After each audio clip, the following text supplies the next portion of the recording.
Hi friends, നമുക്കിന്ന് P C O ഡിനെ കുറിച്ച് കേൾക്കാം. എന്താണ് P C O D? Polycystic ovarian disease. ഇതിൽ സിംറ്റംസ് കൂടുതലാണെങ്കിൽ നമ്മൾ ഇതിനെ പോളിസിസ്റ്റിക് ഒവേറിയൻ സിൻഡ്രോം എന്ന് കൂടി പറയാറുണ്ട്. ഇതിൽ മെയിനായിട്ട് ഇപ്പോൾ ടീനേജേഴ്സിന്നല്ല, 10-12 വയസ്സായി നമ്മുടെ ആർത്തവം സ്റ്റാർട്ട് ചെയ്യണ ആ സമയത്ത് മുതൽ നമുക്ക് ചിലപ്പോൾ ഈ പി സി ഒ ഡി വരാം. അതായത് പി സി ഒ ഡി എന്ന് പറയുന്നത് നമ്മുടെ അണ്ഡാശയത്തിൽ കുമിളകൾ കാണപ്പെടാം. അതുകൊണ്ട് നമുക്ക് ചിലപ്പോൾ വന്ധ്യത വരെ വരാം. ഇതിന് പ്രധാനമായിട്ട് കുറേ സിംറ്റംസ് ഉണ്ട്. നമുക്ക് ഹെഡ് തൊട്ട് സ്റ്റാർട്ട് ചെയ്യുകയാണെങ്കിൽ നമ്മുടെ ഹെയർ തിന്നിങ്, നമ്മുടെ മുടി കൊഴിച്ചിലുണ്ടായിരിക്കും. നമ്മുടെ സ്കാൽപ്പിൽ വളരെയധികമായിട്ട് മുടി കൊഴിയാനുള്ള സാധ്യതയുണ്ട്. പിന്നെ അതുപോലെ തന്നെ ഓയിലി സ്കിന്നായിരിക്കും. അതുപോലെ തന്നെ നമുക്ക് എക്സസീവ് ഹെയർ ഗ്രോത്ത് ഉണ്ടായിരിക്കാം. എക്സസീവ് ഹെയർ ഗ്രോത്ത് എന്ന് പറയുമ്പോൾ നമ്മൾ സ്ത്രീകളിൽ ഫീമെയിൽ ഹോർമോൺസിൻ്റെ പ്രൊഡക്ഷൻ കുറഞ്ഞിട്ട് പകരം മെയിൽ ഹോർമോൺസിൻ്റെ, പുരുഷ ഹോർമോണിൻ്റെ അളവ്, ടെസ്റ്റോസ്റ്റിറോണിൻ്റെ അളവ് വളരെ കൂടുതലായിട്ട് കാണാം. അതിൻ്റെ ഭാഗമായിട്ട് നമുക്ക് സ്ത്രീകളിലും മീശ കാണാം. അതുപോലെ തന്നെ താടികളിൽ രോമവളർച്ച കൂടുതലായിട്ട് കാണപ്പെടാം. അതൊക്കെ ഇതിൻ്റെ ഒരു സിംറ്റമായിട്ട് കാണപ്പെടുന്നുണ്ട്. നമ്മൾ വെയ്റ്റ് ഗെയിൻ ഉണ്ടാവാം. ഒബീസിറ്റി ഉള്ളത് കൊണ്ട് പി സി ഒ ഡി വരാം.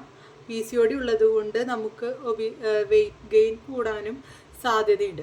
അതുപോലെ തന്നെ മൂഡ് വേരിയേഷൻസ് ഉണ്ടാവും. പെട്ടെന്ന് ദേഷ്യം വരും, പെട്ടെന്ന് സങ്കടം വരും, പെട്ടെന്ന് സന്തോഷം വരും. അങ്ങനെ മൂഡ് സ്വിങ്സ് ഈ പി സി ഒ ഡിയുടെ വേറൊരു ലക്ഷണമാണ്. പിന്നെ ഇറഗുലർ മെനിസ്ട്രേഷൻ, നമ്മുടെ പീരീഡ്സ് ഇറഗുലർ ആയിരിക്കും. ഈ ഇറഗുലർ ആവാന്ന് പറയുമ്പോൾ ചിലപ്പോൾ ഈ മന്ത് നമുക്ക് പീരീഡ്സ് ആയി, ചിലപ്പോൾ 5-6 മാസം വരെ നമുക്ക് പീരീഡ്സ് ആവില്ല. സ്കാൻഡി ബ്ലീഡിങ്ങിൻ്റെ എമൗണ്ട് കുറയുക, അല്ലെങ്കിൽ എക്സസീവായിട്ട് ബ്ലീഡ് ചെയ്യുക. നോർമലായിട്ട് പറയുകയാണെങ്കിൽ 5 to 7 ഡേയ്സാണ് നമുക്ക് ബ്ലീഡിങ് ഉണ്ടാവേണ്ടത്. അത് ചിലപ്പോൾ 8-10 ദിവസം എക്സസീവായിട്ട് ബ്ലീഡ് ചെയ്യുക. ചിലപ്പോൾ ക്ലോട്ട്സ് അങ്ങനത്തെ ഒക്കെ വരാം. അതൊക്കെ ചിലപ്പോൾ മെയിനായിട്ട് ഉണ്ടാവാം.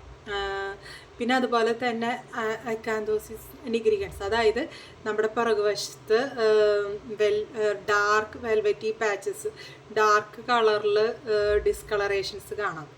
അതുപോലെ തന്നെ പിഗ്മെൻറ്റേഷൻ, ബഫല്ലോ ഹമ്പ് എന്നൊക്കെ പറയും. നമ്മുടെ അവിടെ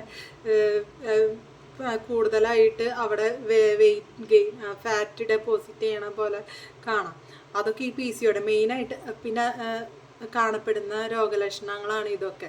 വെയിറ്റ് ഗെയിൻ, ഹിർസ്യൂട്ടിസം, അതായത് excessive hair growth, mood variation, irregular menstruation. നമ്മുടെ ആദ്യമൊക്കെ നമ്മൾ ചിലപ്പോൾ ശ്രദ്ധിക്കാണ്ട് പോവും.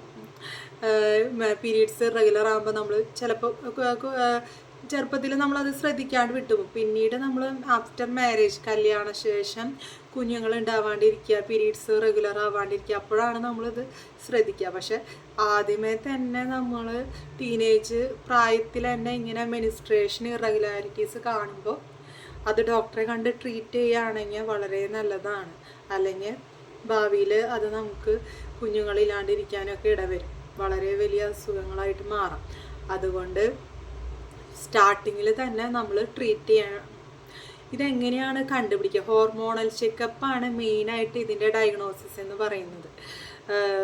നമ്മുടെ പ്രൊലാക്റ്റിൻ്റെ വേരിയേഷൻ ഉണ്ടോ, അതുപോലെ തന്നെ തൈറോയിഡിൻ്റെ എന്തെങ്കിലും വേരിയേഷൻ ഉണ്ടോ, അതൊക്കെ നമ്മൾ ചെക്ക് ചെയ്യണം. അതാ കാരണം എന്ന് വെച്ചിട്ടുണ്ടെങ്കിൽ പി സി ഒ ഡിയുടെ സിംറ്റംസ് ഈ വേറൊരു ഹോർമോണിൻ്റെ കൂടുതലോ കുറവോ കൊണ്ടോ അങ്ങനത്തെ സിംറ്റംസ് വരാം. അതിപ്പോൾ തൈറോയിഡ് കൂടിയാലും കുറഞ്ഞാലും നമുക്ക് മെൻസ്ട്രൽ ഇറഗുലാരിറ്റീസ് ഉണ്ടായിരിക്കാം.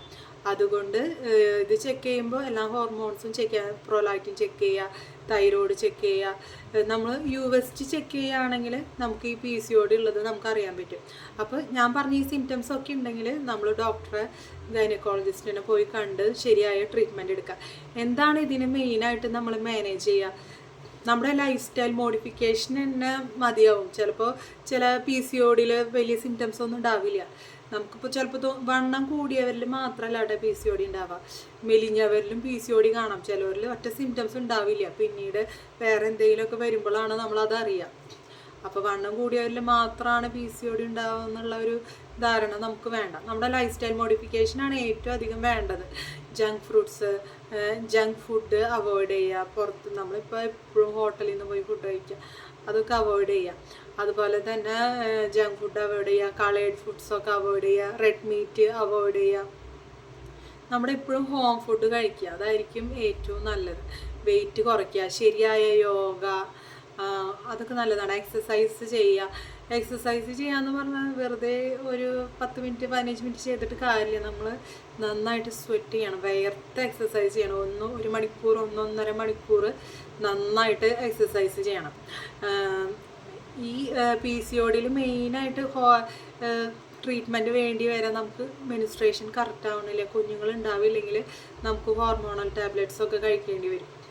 അപ്പോൾ PCOD ഉള്ളവർ ഞാൻ പറഞ്ഞ പോലെ മെയിനായിട്ട് ആ സിംറ്റംസ് ഉണ്ടെങ്കിൽ നമ്മൾ ഡോക്ടറെ പോയി നേരത്തെ കൂട്ടി കാണിക്കുക, ട്രീറ്റ്മെൻറ്റ് എടുക്കുക. ഒന്നാമത് നമ്മുടെ ലൈഫ് സ്റ്റൈൽ മോഡിഫിക്കേഷൻ ചെയ്യുക, ശരിയായ ട്രീറ്റ്മെൻറ്റ് എടുക്കുക, കറക്റ്റ് ചെയ്യാൻ നോക്കുക. അല്ലെങ്കിൽ ഭാവിയിൽ അത് നമുക്ക് ഇൻഫെർട്ടിലിറ്റിക്ക് വരെ കാരണമാകും. Thank you.